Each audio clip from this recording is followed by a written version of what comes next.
Before we start, please allow me to make a quick but important disclaimer. Note that this episode is for education and awareness only. We are not lawyers, we are not doctors, and we are not financial advisors. Our channel will not give you personal medical, legal, or financial advice. As you know, every situation is different, but if you recognize yourself or someone you love in this episode, use what you hear as a starting point and talk to a qualified professional, someone in law enforcement, and or card issuer or bank as needed. By watching or listening, you agree that the creators of this program are not responsible for decisions you make or losses you may experience. Welcome back to the Senior Power community. Today's episode is about a scam that can wipe out your savings really fast. It is called the Remote Access Tech Support Scam. Here's the upfront simple rule. If someone you didn't call asks you to install software so they can quote unquote help you, stop, hang up. Because once they get remote access, it's not help, it will be theft.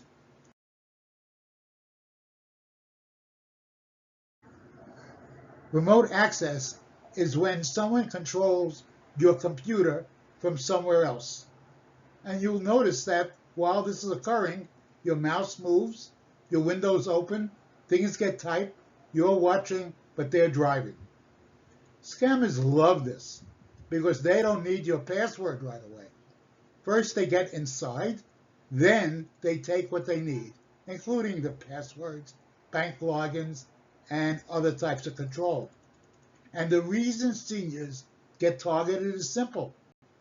The scam will sound professional, urgent, and believable. These scams come in several stories or scripts. Different script or story, but the same goal. And that goal is to get you to install remote access. The first script is entitled, Your Computer is Infected. They say, we detected viruses. Your firewall is compromised. Hackers are inside your network. Then they push urgency. If you don't act now, your identity and bank account are at risk. The second script involves masquerading as some large company that you're familiar with, such as Microsoft, Apple, or your internet provider. They claim to be from these big names and then they'll use words like security team, service department, support center, and sometimes they will even spoof a number so it looks real.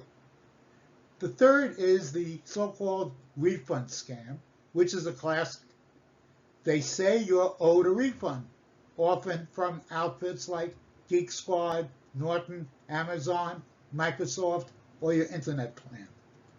They refund the money, allegedly, and then they come back to you because they will tell you that they accidentally refunded too much and they demand you send the difference back. The refund never happened. The refund is fake. The money movement is manipulation. It ends with you sending real, hard-earned money of yours. The fourth script or story involves the masquerading of the scammer as the bank fraud department. And they say, we've detected fraud. You need to secure your accounts. Then they try to direct your actions to some on-screen transfer organizations, such as Zelle, Wire, gift cards, or crypto. A real bank does not need remote access to protect you. The fifth involves a family emergency, perhaps with some caregiver help. Sometimes it's framed as helpful. I'm helping your grandson fix your computer, or your caregiver called us because the computer is acting strange. That's designed to bypass your guard.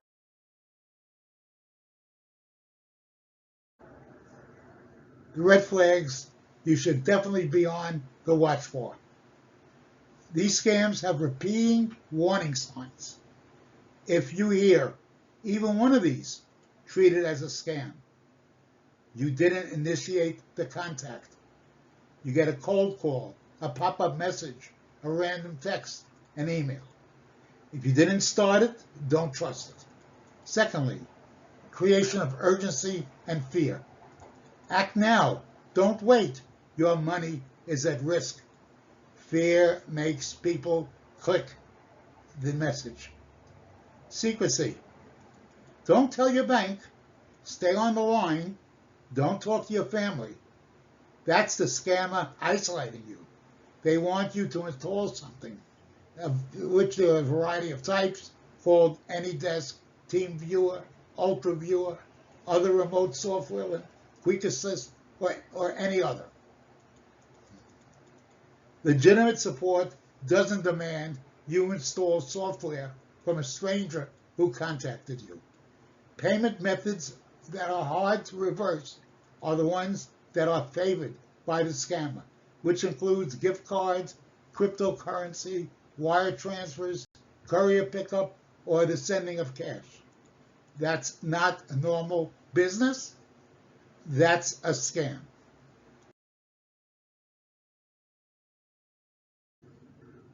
Well, what is it that scammers do after they get in?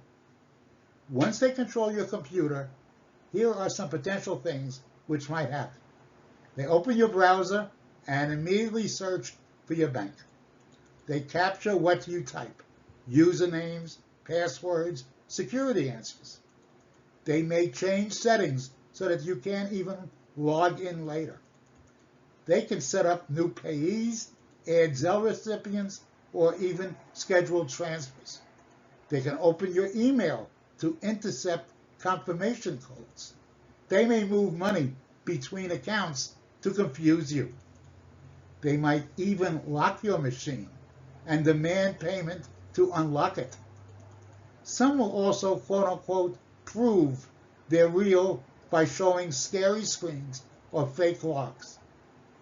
They can make harmless system messages look like proof of hacking. Bottom line, once they're in, you are no longer in control.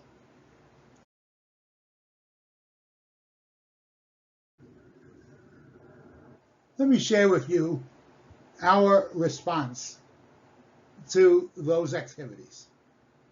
If you get one of these calls, use this exact script. I don't install remote access. I will call the company back using the official number. Then do this. Simple. Hang up. Disconnect the internet. Turn off Wi-Fi or unplug the router cable. Call back using a trusted number, the number on your bill, card, or official website that you type in yourself. Do not continue the conversation. Do not argue. Do not stay on the line. They are trained to keep you talking until you click.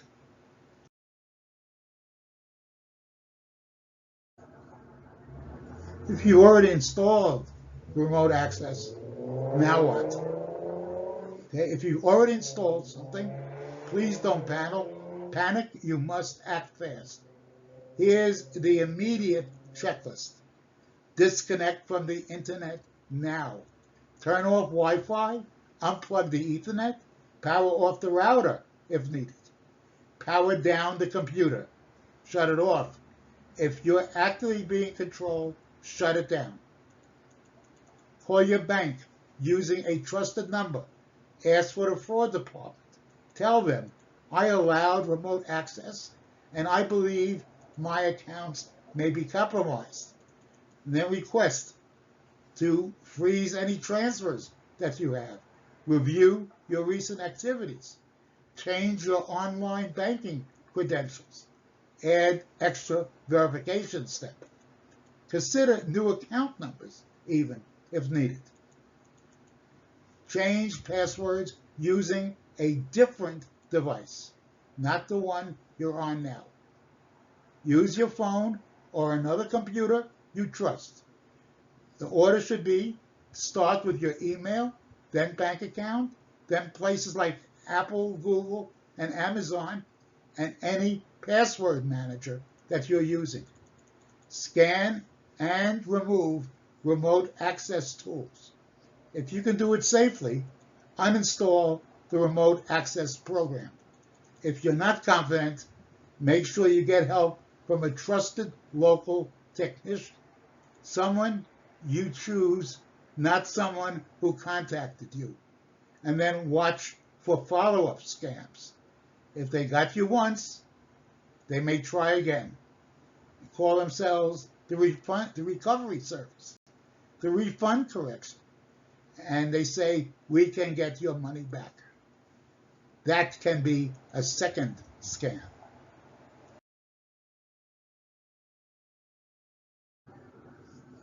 Here are some simple prevention rules for seniors and their families. And they work. Never trust pop-ups that say, call now. Close the browser instead. No remote access for strangers, ever. Use a family safe word for emergencies and urgent requests. Keep a trusted contact list by the phone for your bank number, provider number, and family contact. Ask a second person before sending money or installing anything. If it's urgent, it's probably a scam. Real companies will let you call back.